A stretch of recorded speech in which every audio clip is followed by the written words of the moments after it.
Vem pra cá, Vida e Saúde está começando, já é sexta-feira e que alegria que você acompanhou o nosso programa durante toda a semana e está aqui mais um dia para aprender a como cuidar aí melhor da sua saúde, da saúde da sua família. E eu já recebo aqui o Dr. Gustavo Souza. Tudo bem, doutor? Tudo jóia, tudo bem. Que bom que você retornou aqui para o Vida e Saúde, obrigado, viu? A gente está muito feliz. Obrigado pelo convite mais uma vez.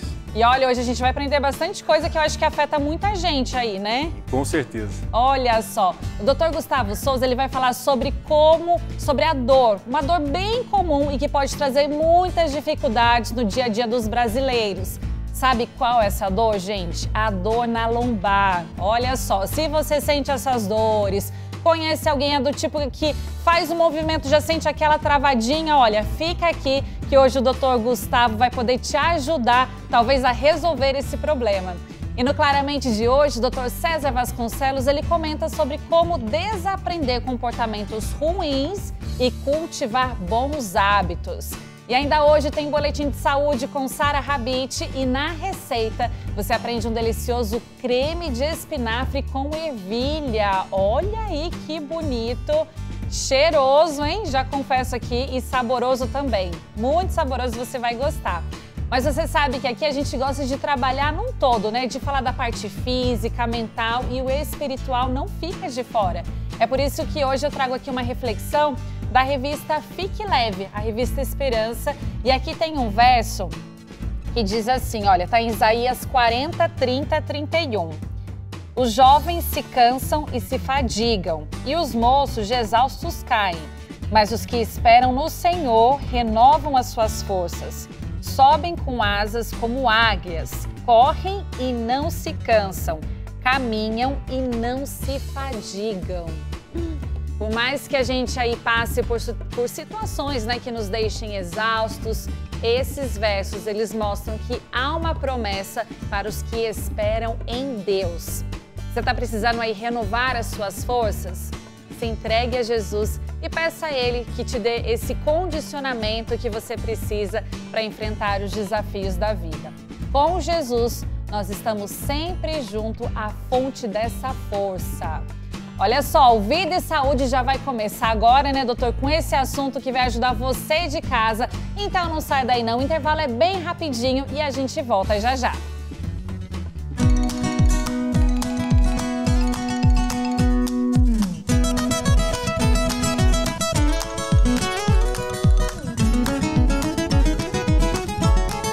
Agora sim, já estamos de volta. Foi rapidinho, né? E eu espero que você tenha aumentado aí o som da sua TV para aprender junto com a gente, principalmente porque a gente está aqui com o nosso especialista, Dr. Gustavo Souza, que é fisioterapeuta, osteopata, né? Que vai nos ajudar hoje sobre esse assunto dor na lombar. Ai, gente, ninguém merece, né?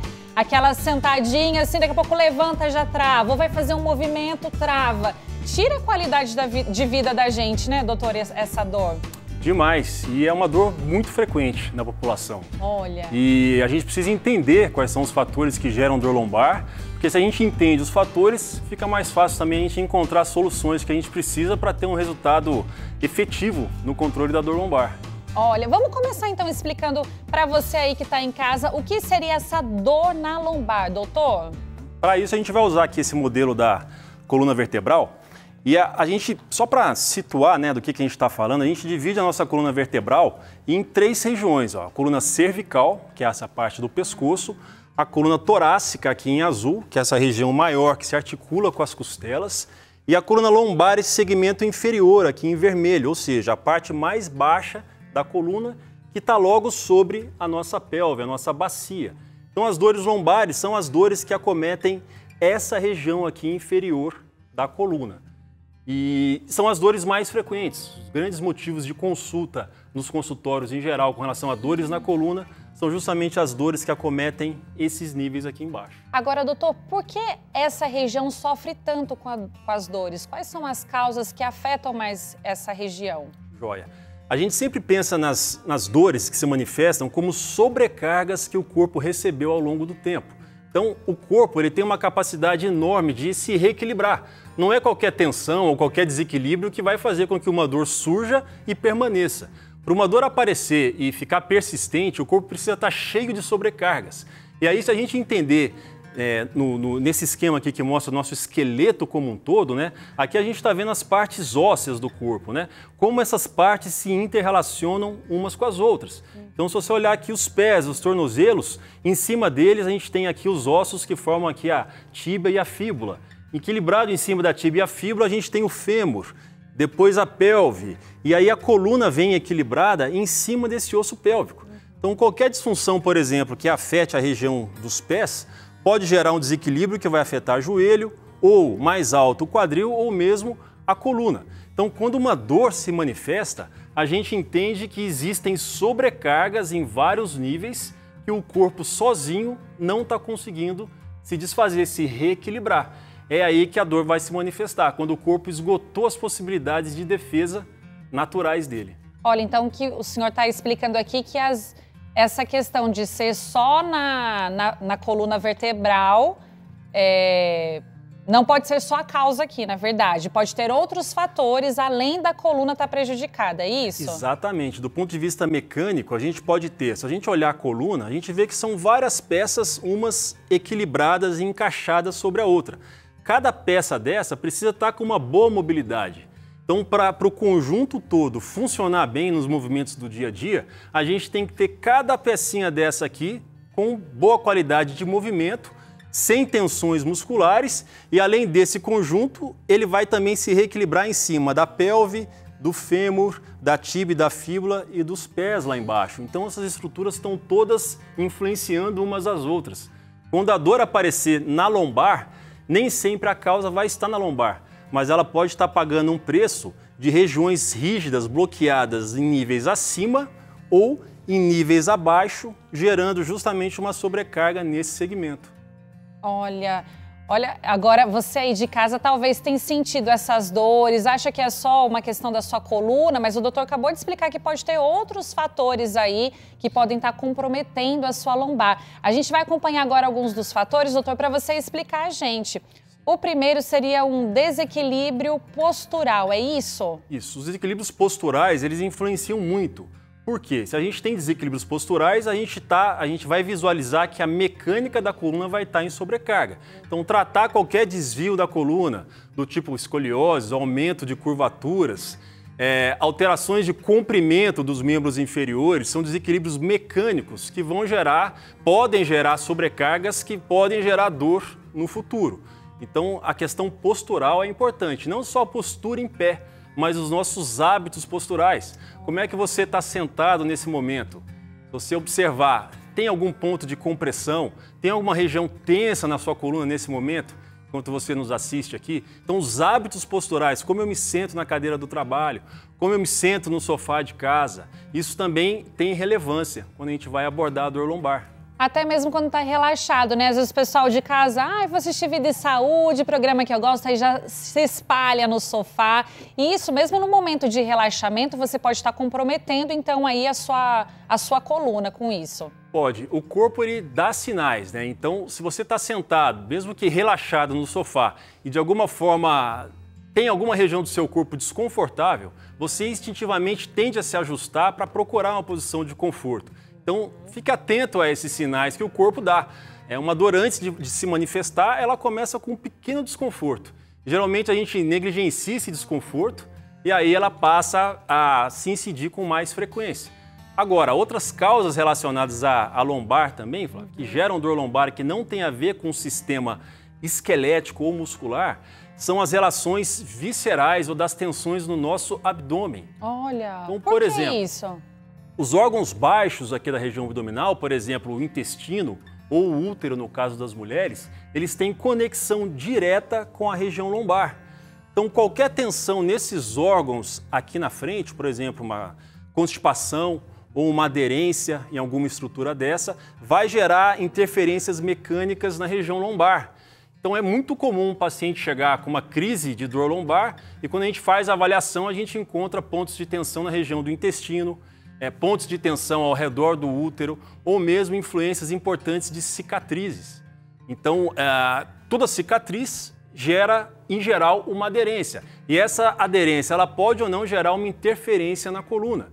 Então, algumas dicas práticas importantes. Pessoas que fizeram, por exemplo, uma cirurgia abdominal, como uma retirada de apêndice ou uma esterectomia. Uma cesárea. Uma cesárea, e tempos depois passam a desenvolver dor lombar, pode ser o indício de que a sua cicatriz tem alguma aderência que gera uma interferência na lombar. Às vezes eu atendo mulheres que passaram por abdominoplastia ou cesariana e um ano depois ou meses depois chegam no consultório com dores lombares. Quando a gente avalia, tem uma interferência da cicatriz. Nossa, que impressionante, né? E o intestino também, Flávia, é muito comum. Pessoas que têm constipação crônica tendem a ter dor nas costas.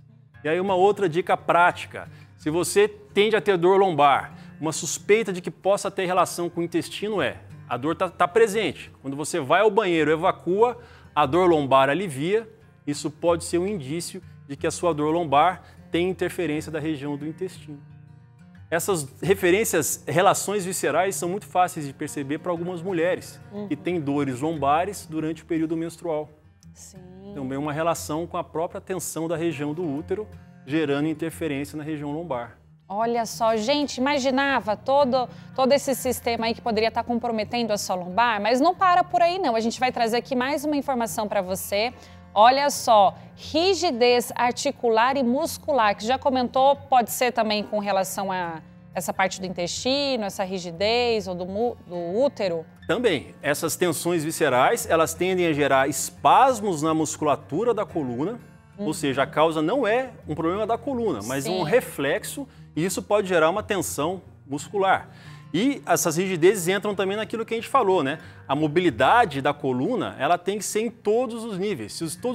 Se cada um deles se movimenta bem, a coluna como um todo é uma coluna saudável, pode se movimentar bem. Então tem as questões musculoesqueléticas e as questões viscerais e cicatrizes. Ou seja, um corpo saudável, Flávio, é um corpo que tem uma boa mobilidade, seja das vértebras, dos músculos, dos tecidos viscerais, dos sistemas neurais, vasculares e assim por diante. Olha, doutor, e tem mais aqui que a gente traz informação para você. Esse próximo ponto que pode comprometer é a obesidade. Um fator aí que o brasileiro está sofrendo muito com isso, né, doutor? Os índices de obesidade, eles crescem a cada dia, né? E a obesidade, sim, ela pode ser um fator de risco, simplesmente pela carga mecânica que o excesso de peso vai exercer na região da coluna. E a coluna lombar é muito acometida porque é uma região que sustenta grande parte do peso do tronco, né? Da cintura para cima. Essa carga mecânica ela incide sobre a região lombar. E um excesso de peso pode ser um fator de risco, sim. Não é um fator, às vezes, principal, mas é um fator que, associado a todos esses outros que a gente falou, vai colocar em mais sobrecarga a região lombar. Olha, e outro ponto que está relacionado também é o sedentarismo, né? Relacionado aí com a falta de mobilidade, o excesso de peso, também pode contribuir, né, doutor? Exatamente. O sedentarismo se faz o link com a questão da obesidade, né? Mas o fato é que quem pratica atividade física tem músculos mais fortes, tende a ter mais mobilidade, tende a ter reações frente ao estresse, seja físico ou emocional também, mais efetivas. Então, praticar atividade física é fundamental se a gente quer ter um corpo livre de dores e tensões de uma forma geral. Agora, esse último ponto que eu vou trazer aqui pode parecer que não tem nenhuma relação com aspectos físicos, mas ele também pode comprometer a sua lombar. O estresse, doutor, por que o estresse pode comprometer a lombar? Olha, Flávia, hoje eu posso dizer para você que 100% dos pacientes que chegam no consultório com uma crise de coluna, eles passaram recentemente ou estão passando por uma crise de estresse, por um momento de tensão acentuada, né? O estresse, ele dispara uma série de reações fisiológicas que colocam o nosso corpo em tensão. Uma delas é a ativação dos músculos. É um reflexo que a gente chama de defesa, de proteção. Só que essa ativação crônica, né, que se prolonga ao longo do tempo, ela vai gerar pontos de tensão, nódulos, pontos gatilho na musculatura. E esses pontos podem ser extremamente dolorosos, gerando inclusive dores agudas, né? Então o estresse crônico gera tensão muscular e essa tensão muscular ao longo do tempo, ela pode gerar dores também. Olha, doutora, a gente viu aí bastante questões, mas eu queria saber se existe algum exercício, algo que a gente possa fazer para fortalecer essa região aqui e evitar essas dores. Sim, os exercícios mais eficazes, né, que com relação a resultados no trabalho com a dor lombar, são exercícios que trabalham os músculos profundos do tronco. São os músculos que passam por essa região aqui, ó, mais por esse canal aqui que percorre os dois lados da coluna, e são músculos também que estão aqui na região mais profunda do abdômen. São os músculos que a gente chama de estabilizadores desse cinturão lombar. Então, os exercícios que trabalham essa musculatura específica costumam ter um bom efeito, um bom resultado no controle da dor lombar. Por exemplo, aqueles que o Pilates aplica, que ativam os músculos profundos. E os estudos mostram que quem tem dor lombar crônica, ou seja, uma dor que dura mais de 3 meses, tendem a ter a fraqueza desses músculos profundos. Então, recrutar essas fibras mais profundas é de extrema importância para controlar a dor lombar também. Então, Pilates é uma boa dica para quem sofre com dores lombares. Lembrando que, para quem está sedentário, se começar uma caminhada, já é uma grande diferença. Né? Isso é verdade. Ninguém gosta de sentir dor, não é mesmo? A gente quer viver bem, com qualidade de vida, e é isso que Deus quer para cada um de nós. Só que, infelizmente, muitas pessoas estão sofrendo. E eu quero aproveitar e fazer uma pausa aqui no programa para chamar a sua atenção sobre os acontecimentos dos últimos dias. O Rio Grande do Sul tem enfrentado a maior enchente da história e nós podemos, de alguma maneira, ajudar. Então, eu quero chamar a Sara Rabit, que vai trazer informações no Boletim de Saúde Especial.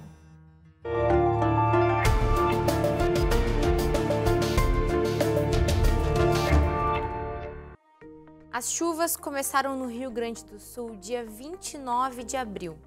Centenas de pessoas estão feridas, dezenas perderam a vida e milhares estão sem a própria casa e talvez nunca voltarão. Mas nós podemos e devemos fazer mais. Olha só.